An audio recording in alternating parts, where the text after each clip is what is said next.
sources being used for urinary stones since 1977, and Christian Chaussee has done first ESWL. After that, orthopedics, cardiologists, and then for wound healing also it is used for plastic surgery and neurology. The shockwave sources are quite different. They can be devastating to a mild one like a low intensity shockwave therapy what we use in penile area. Supersonic aeroplanes, gunshot, all are shockwaves only. How can we modify them and use for the therapeutic benefit? We will see. When a shockwave is generated with an electrohydraulic effect, it produces electric spark discharge and water vaporization and creates an explosion. That explosion is actually transmitted as a shockwave. We have ESWL, everybody is doing for renal stones. For lithotripsy in the penile area, the technology is same, but the intensity is much less. The focal length is almost 1/3 of the ESWL done for kidney stones.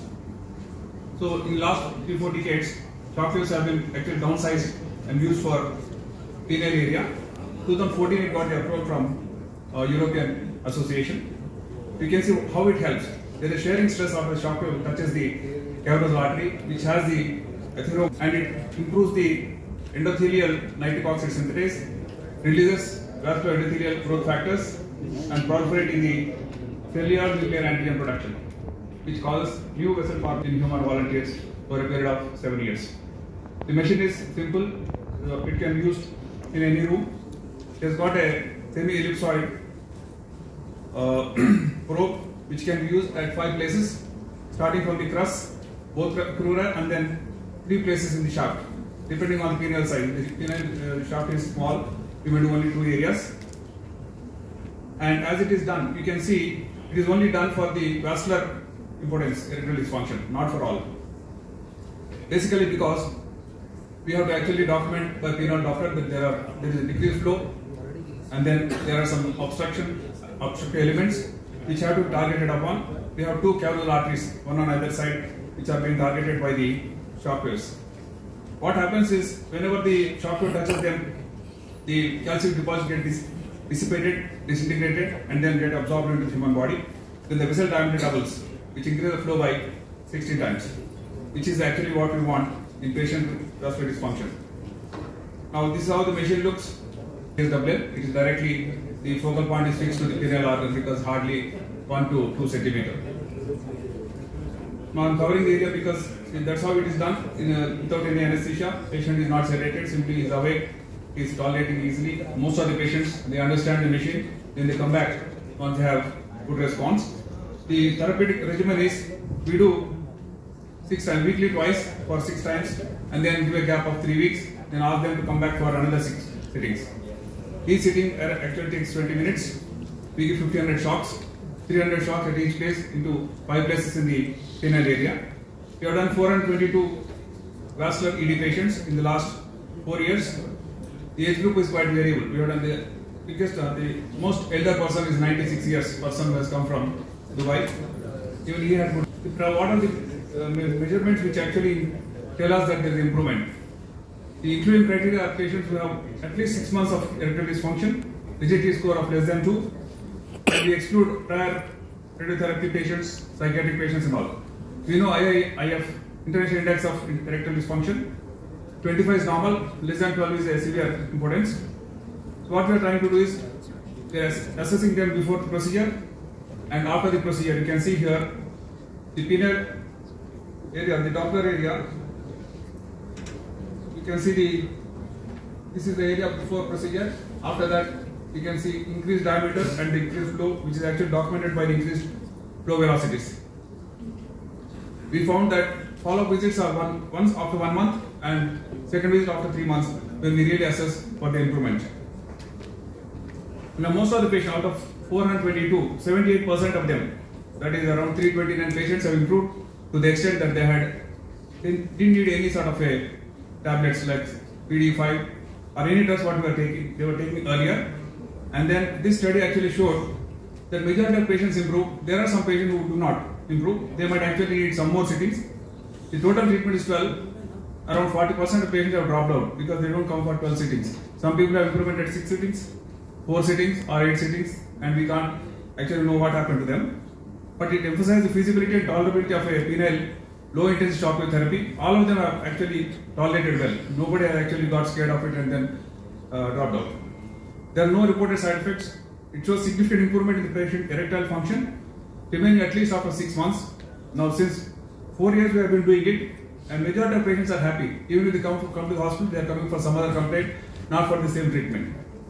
And it's only for vascular ED, not for neurogenic dysfunction or patient other problems like psychiatric problems. Study emphasizes on physiological effect of shockwave therapy on the erectile apparatus, because hemodynamically the erection occurs because of fluid medium of increased blood flow to the penile organ, and it becomes a tough area which has BP of 360 millimeters of mercury compared to 120/80 in arm. The man survives earthquakes, experiences horrors of illness and all tortures of soul. But the most tormenting tragedy of all time is and will be the tragedy of bedroom. That's what we are actually trying to address.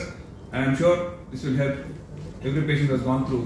And then if it doesn't, only 5 to 10% patients need penile implants, which we have been doing. Maybe in 4 years we have done around 10 to 15 implants for these patients who have gone through the low-intensity shockwave therapy. Thank you. Do color doctor for all the cases before contemplating on this? Certainly we do, sir. Certainly we have to document that there is a problem, and we are stratifying the patients who needs this treatment. Because if we do for everybody, then the results will be poor, and the machine results are actually based on the vascular endothelial dilatation. In fact, there is a test called flow-mediated dilatation, sir. What we do is we put a PP cuff on the arm, we compress for 3 minutes, then release. Then the blood flow improves to the arm like that. Same thing is done on the penile area. We put a small cuff before the procedure, before the treatment starts, and then see what is the flow once you release the cuff. The same thing is repeated after that. That's the most accurate way, that when you release from a compression, the blood flow should improve for 16 times. Then you can say there is a successful result which has been. How many treatments the flow will improve? Generally, we have seen after 6 sittings, sir, but the total treatment is 12 sittings. It's difficult to keep track of all patients. Most of our patients they drop out. So our results are based on 6 sittings, and around 31 of them completed 12 sittings, where the results are excellent. In fact, a patient who is coming up to 12 sittings means he is enjoying the benefit of it. And because we told that it takes 12 sittings for a complete improvement, and the long-term results are of 8 to 12 years, that is documented. So we tell them, if you want to stop at 6 sittings only, the result may be 3 to 4 years. How many kilowatts is generally low voltage? Yes, sir. For compared to ESWL, it is 5 times less, so around 0.3 kV. It's very less, very less. Actually, it doesn't feel any pain, sir. It is simple jerk or simple vibration. Then vibration therapy. It's an electrohydraulic shock generated by technology, not just giving some vibration methods for massaging or something like that, which is done in a spa. Arterial pathology is a diffuse disease. Yes. So here, it's a diffuse disease. Do you expect anything else? We are only treating the penile organ because erection is based on the penile blood flow into the corpus cavernosum.